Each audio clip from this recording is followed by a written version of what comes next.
Today, many of our Christian siblings are gathering in churches all over the world to observe Palm Sunday, a day that carries with it the full complexity of human emotion, celebration and foreboding, joy and sorrow, all woven together in one sacred moment.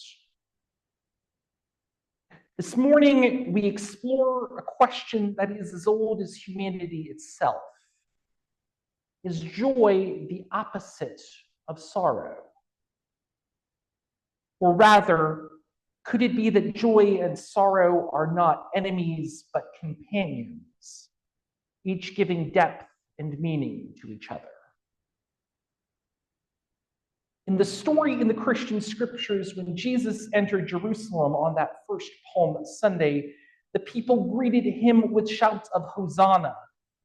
They laid palm branches at his feet, honoring him as a king, a liberator, a bringer of hope, the Messiah for whom they had been waiting.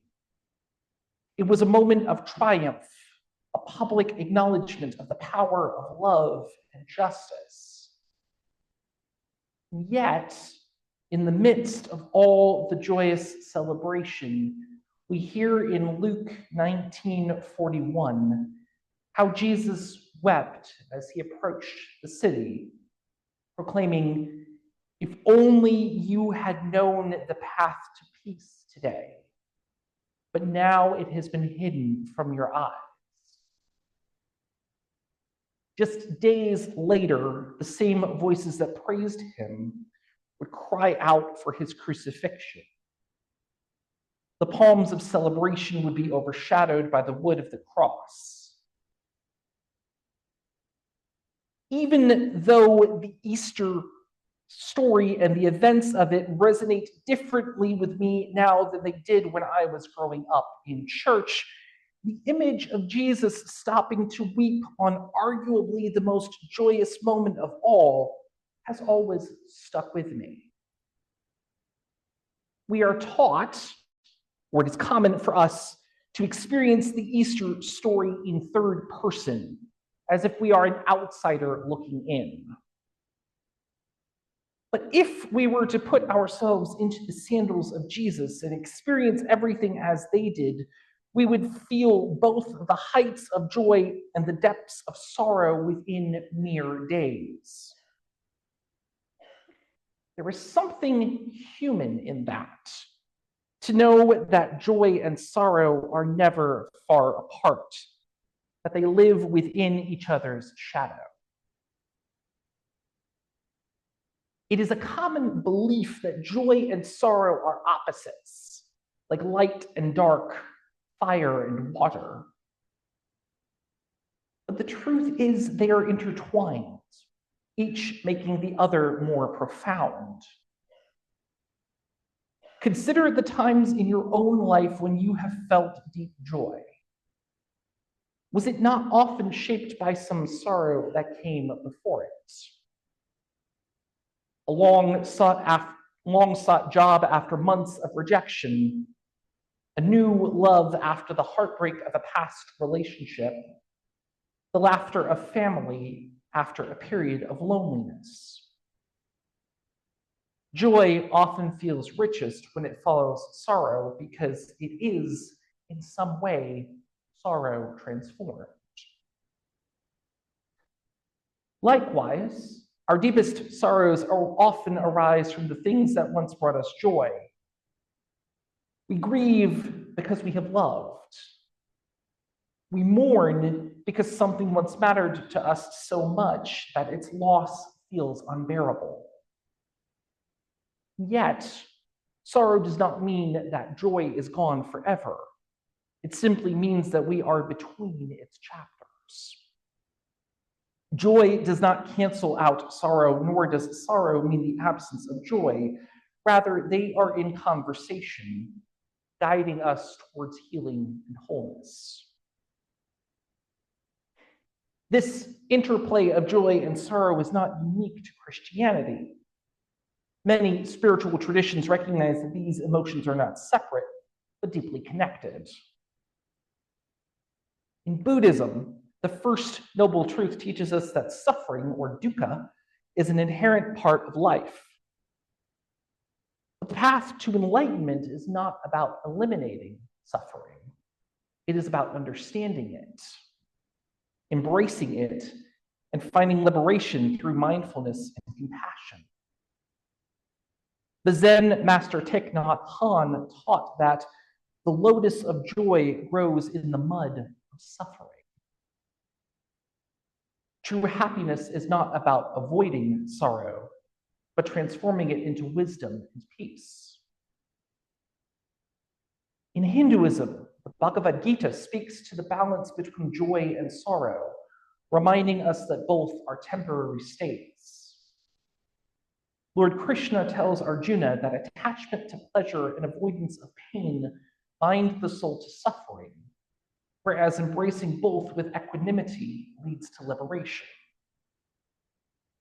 This perspective teaches us that joy and sorrow are waves on the vast ocean of existence, neither to be clung to nor feared.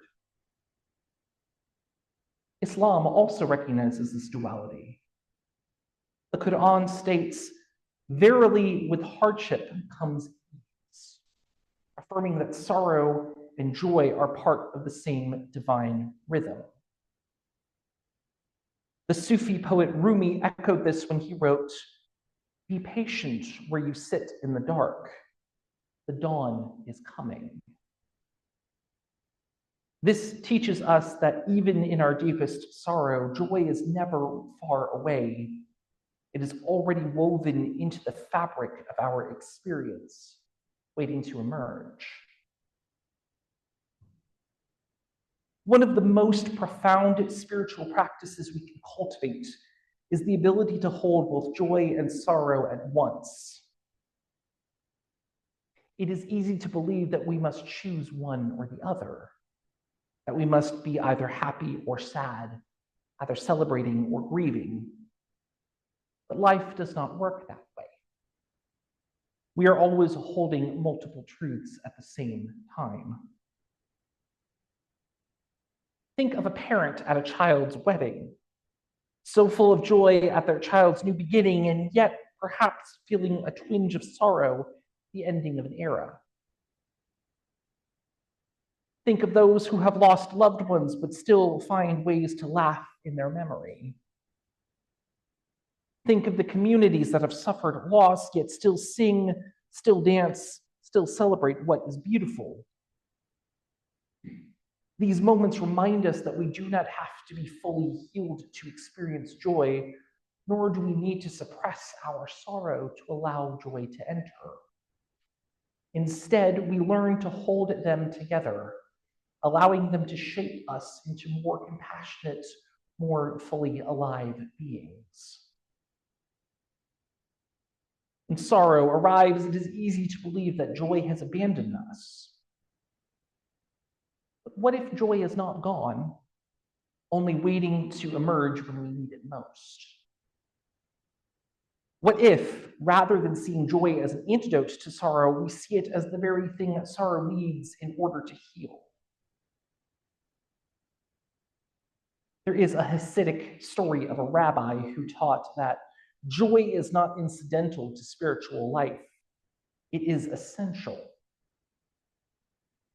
He believed that even in grief, one should seek out moments of light, for joy is not a denial of pain, but a recognition that pain does not have the final word. Similarly, in Taoism, Lao Tzu taught that opposites define each other. Without darkness, there can be no light. Without sorrow, there can be no joy. This philosophy encourages us to see sorrow not as a failure, but as a part of the natural cycle of existence, making joy all the more precious when it arrives. How might this change our relationship to suffering? When we are in sorrow, rather than waiting for joy to return as a distant promise, we might instead ask, what small joy can I invite in today? A favorite song, the warmth of a friend's presence, the comfort of a beloved book. We do not need to force joy to be bigger than our sorrow. Rather, we need to allow it to sit beside our sorrow, a quiet companion reminding us that life still has beauty. Today is a day in which we are invited into this sacred tension, the hosannas and the heartbreak, the palms and the passion. But it is not only unique to this day. Each day we are reminded that we too live in a world where triumph and tragedy walk hand in hand. Palm Sunday is an illustration for us that joy and sorrow belong together. It reminds us that even as Jesus entered Jerusalem to praise, he also knew what was coming. He did not refuse the crowd, the joy of the crowd, nor did he pretend that sorrow was not on the horizon. Instead, he held both, walking forward with love. May we do the same. May we learn to hold both joy and sorrow, trusting that neither is permanent, that both are teachers. May we see that joy is not a rejection of sorrow, but a response to it, an invitation to keep going. And may we remember that even in the darkest nights, joy still waits to greet us in the morning. May it ever continue to be so. Blessed be. Amen. Shalom. Assalamu alaikum. Namaste. Thank you all so much.